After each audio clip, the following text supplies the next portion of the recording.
Yo, what's going on, the guys? It's your boy Ben Gregson here, and I'm here with Tom. the not not the Tom that everybody likes. You know, Tom Rose, the other Tom, Yeah, I know it's the other Tom that plays Burning Abyss. It's the Tom Hart's. the BA playing Tom, right? The other Tom Yeah. doesn't play that deck, He does, I think. and he's gonna show off the the three card Infinity combo. Sorry, Yeah. sorry, I unprofessionally replied to my girlfriend midway through recording. God damn it. I know I'm good at this. Anyway, do you want to just show shit while I just stare at my pretty sleeves and shit? Yeah, that's fine. If you have any questions, feel free to ask them, Ben. But yeah, so this is essentially the Burning Abyss combo, and it's a three card combo. All we need is access to Finish Rhino Warrior. So for this, I'm just going to use Tour Guide. Because it's like the most optimal way. I'm trying to look at it in a perfect world. We need another extender, so anything like Gallus. If we open Terratop as well, we can use that. We just kind of save it for later, kind of thing. Um, and that's basically it.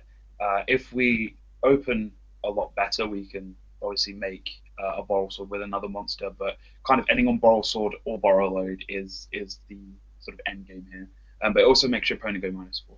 Oh, it's just like Link Turbo, isn't it? Like you're not really playing vanilla BA. Well, you can. It's just Link Turbo bullshit. So Yeah, basically, you're just making your opponent go -4 and ending on a ball sword, which yeah. is, Um. regardless of whether you kill them or not that turn, it's absolutely nuts the fact that you're able to pick apart their board. Well, you spin one with Unicorn, kill one with Phoenix, kill one with Yazi, and then I assume like the other ones are relevant. So if I just put tokens on the field to represent it, Yeah, cool. cool. Yeah, let's So, go. first of all, if I mean the hand that I drew, I was really lucky enough to draw a fucking Gamma Seal, so I could guide you over one of those. But let's say for the sake of this, I don't. The other three cards in my hand are just random cards to discard. So let me just bring that back, and then we start. So we're going to obviously start with normal summoning Tour Guide, and we're going to summon out the Phoenix Rhino. It's also important to leave standby phase, by the way. Ah, yes, we have to enter our main phase one. Don't forget that, kids. Right, so let's move that up to where it needs to be. And we activate the effect, detaching, and we're going to mill three. Hopefully, we're not going to mill the cards that we need. Hey, we didn't. Well, I mean, you milled Graph, so don't you just send that off the Rhino Warrior anyway? No, we don't send that. We actually send Edgem Sabers. Oh, okay, fair. So it's part of the combo. It's part of like the later section of the combo. So at this point, because we actually got Graph, we could go ahead and change the combo up a little bit. No, just Uh, go with the normal one. but I think for this, yeah, I was going to say for the sake of integrity of this video, I think it's just a lot better if we do it this way. Uh, if I can remember, oh no, yeah, it's pretty easy. Okay, so we're obviously going to special summon out our Gallus. Um, I'll mill one for the sake of it. Great, and then we link away and we make our Reprodocus, which is our best way of getting into Summon Sword. Now we have a Dante. Again, because we did mill the Burning Abyss, and you're more likely going to mill one, you can add that back to your hand. So we've definitely got the advantage to we've got the advantage to discard off of the nightmares. I am really bad at talking. So next, what we're going to do is we're going to banish a dark to summon out our light chaos dragon. If you have a light, because if you have the dark one, because we've used Dante, you do have a light target to banish it. So regardless of which one you draw, we're kind of in the clear there. You're going to target the dragon with the Reprodocus, make it a dinosaur, send it to grave, and special summon out your Summon Sorceress. White Dragon's going to get its effect, allowing us to add Black Dragon to hand. I'm just going to special summon it out from the deck because we're going to banish the light straight away. To gain access to it, we're then targeting the Black Dragon with the Summon Sork to special summon out the Big Cheese. Destrudo. Is that the nickname? Yeah. Yeah, I'm calling him Big Cheese. All right. Yep. Uh, so we link for two. We send them both to grave because Destrudo wasn't summoned by his own effect. And this is going to special summon out our the first pop, which is going to be the Phoenix. So we can discard a card, and we're going to pop the back row. Next up, we're going to activate Edgem Saber's effect. So we're going to special summon him to the field by putting a card on the top of our deck. It doesn't really matter which one. And then we're going to target. We're going to target Edgem Sabers with Destrudo. I'm really tired. Special summon that. Pay half our life points. I'll give you a visual representation of what that looks like. Ow. And then obviously just same old shenanigans. Synchroing for 7, breaking the Yazzie. We're going to activate that effect to pop the Yazzie and pop any other monster, so pop a token. And then Yazzie's going to get his effect activated, which lets us special summon out the most broken card in the deck, just because it makes tokens. So activate its effect once to give yourself a token. We're then going to use that token and summon Sorceress to make Cerberus. We then get the effect. We're going to discard a card, pop one of the tokens, we get to draw a card. Then we're activating Mare again to get another token, and then we're linking off the Phoenix to make our Mermaid. Again, discarding a card to special summon out Ibli. Then get to draw again because Nightmares are co-linked, and that's a really cool mechanic, really fair. And now I'm trying to remember Upstart Goblin for extra linking. I like it. So then we're using the Ibli, the token, and the Mermaid to make our final piece of removal, which will be the Unicorn. Discarding a card, drawing ourselves one. And as you've noticed, we do have a Link 2 with 2 other monsters on board, so we can finally set sail and make our Boral Sword. If you really want, you can also use Mare's effect once again to give yourself a token to get that 6k damage on board, because it doesn't say which position you have to summon it in, so you can actually summon it in attack if you choose to. So we send these to the grave, special summon out the Boral Sword, and that's kind of it there. So you enter your battle phase and you just kind of, you swing for 6k. If you really want to get that extra, I think it's like 300 from Mare, you can. But again, I wasn't lucky enough with my draws off of the Nightmares. I actually ended with another Black Dragon, which I didn't search. That's something I actually forgot. When you use the White Dragon, you can obviously search again, so you have more cards in hand. But yeah, I didn't get lucky enough draws. Sometimes you can draw a Hydrolander or a BLS. More times than not, you are going to. So you can end on BLS or Hydrolander plus Boral Sword, and it's just instant OTK. I mean, yeah, it's 9k, isn't it? Yeah, it's 9k. So I'm pretty sure even through most boards, even through like a 1 monster board, I think that's game, or it might be very close to game. Yeah. You can also give your opponent Ibli, I guess. Yeah. The only thing is, it's like if you go first and you can do the combo, I'd suggest giving your opponent Ibli and kind of leaving yourself on like a really fat Nightmare board. So not a U-Link, but you can leave, if you do it right and you don't summon the Ibli. Well, no, if you do summon the Ibli, you can leave yourself on a Mermaid, Cerberus Unicorn, I believe. So instead of linking away the Mermaid to make Unicorn, you just link away the Mare. Yeah.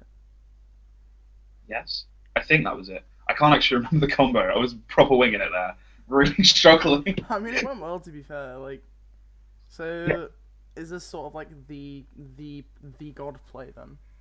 Yeah, this is essentially like if you go second, and you draw those 3 cards, you kind of just win. And it's really helpful because it is a going second combo, which can be detrimental to the whole strategy. Seeing as Tree Draco is still a really out there stun deck that can just turn around and flip Marks Erupt on you. They have loads of disruption, but there's loads of other decks that really shine through with their really helmety stun plays. But especially against most of the meta, Altergeist are kind of the one worst matchup for Burning Abyss at the moment. Purely because we can't really stop the back row.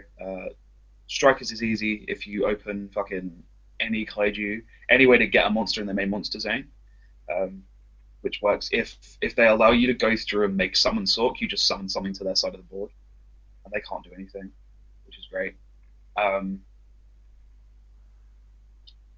yeah, what else? Against like the Burning Abyss mirror as well. Like I haven't seen anyone else with this build other than someone who I was actually talking to about it. They gave me the idea. I can't say that this was entirely original, but someone gave me the idea, and we sort of had a conversation about it at my locals last week, and Just sort like of developed from there. that's kind of where the deck developed from. But like it's the first I'd ever heard of it. It's the first I'd ever heard of like really sort of using all these essentially garnets to make this massive fucking link board with Burning Abyss. So, most of the time you're going to go up in a mirror match, they're just going to try and OTK you with a Kaiju and BLS and stuff. Whereas, so you kind of have the edge with this specific build. It's literally, I'd say the only issues that we have, like you would have going with this deck, like you would in general anyways, is kind of True Draco and Altergeists. But then again, every match that you play with Burning Abyss is kind of an uphill struggle. So it's not surprising. I don't think Tom Rose would say that. Yeah, but that's because Tom Rose is a god. I wish Tom Rose was my dad. Alright, yeah, well, let's stop this. But yeah, honestly, it's a really strong combo. Again, it's a 3-card combo. Playing it in 50 cards might not be like optimal, but like you can slim it to 40, like cut the hand traps and just play the breaky things. Yeah, I'm looking at trying to cut the list down. Once I can think of a revised list, I'll try and re-upload a deck profile. But for now, like I haven't really seen much of a problem. I did like a full 2 days of testing with my friends and people at the locals, and I wasn't bricking too hard. I'd say too hard. I didn't really brick. Like if I didn't open the combo, I would open a way to at least sort of pick apart my opponent's board ever so slightly, even if it's just answering the problem cards, being able to make a Beatrice at the end of turn, and create more disruption. There's still ways to do it. Like the deck is still somewhat consistent.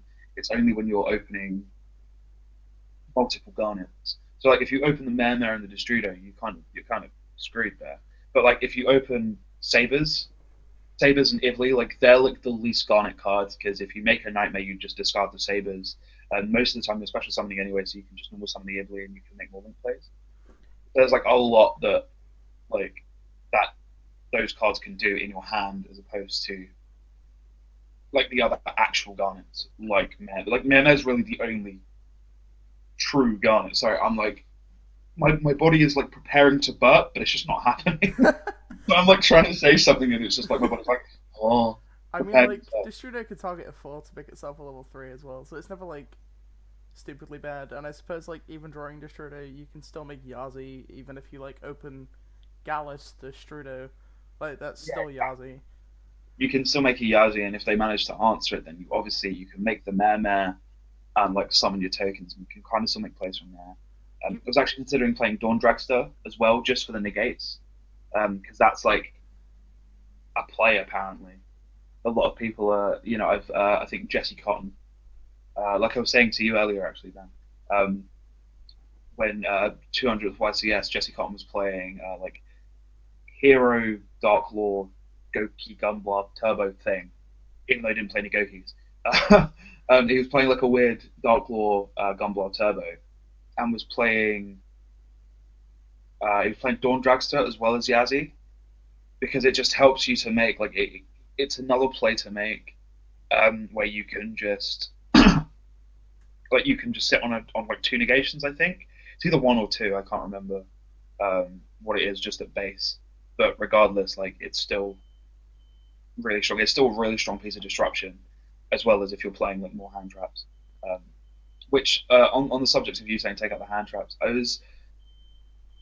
it's really difficult to kind of debate on that, because like you want to take out the hand traps, but because you're going second, you kind of really desperately need them. I was genuinely thinking of bumping them up, but the problem is that obviously removes the potential of it removes the potential of being able to cut the cards, like cut the deck down to 40 if I'm trying to increase the amount of hand traps that we're playing. Yeah, I mean, to be fair, like, blinding second's fine with no hand traps, as long, like, you lose to combo, but I think every other deck you're fine against. Like, you don't need a hand trap against Geist. You don't need a hand trap against, you don't need a hand trap against Thunder Dragon, especially in this deck, because you can just play through everything. Like, there's only one search involved in the entire combo, and that's just searching off of the one collapse weapon or whatever. Yeah. Unless you're blinding second into an Infinity board and you get fucking smacked, but, you know. Okay, look. The one I will tell you, I brick, so you can actually shut your whore mouth. Right, we're gonna end the video here, guys. I really hope you enjoyed.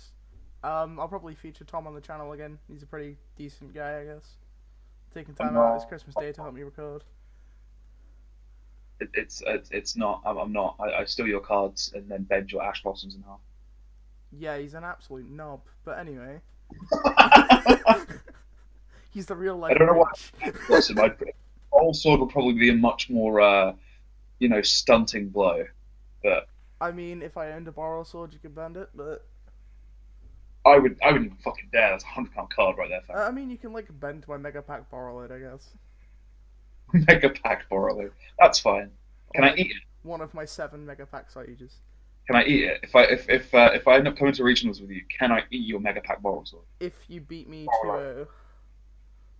If I beat you to it, yeah. That's if I end up coming against you. Yeah. Well, we'll play casual. We'll record it or whatever. Alright, sweet. The loser has to eat a Mega Pack Borrow lid.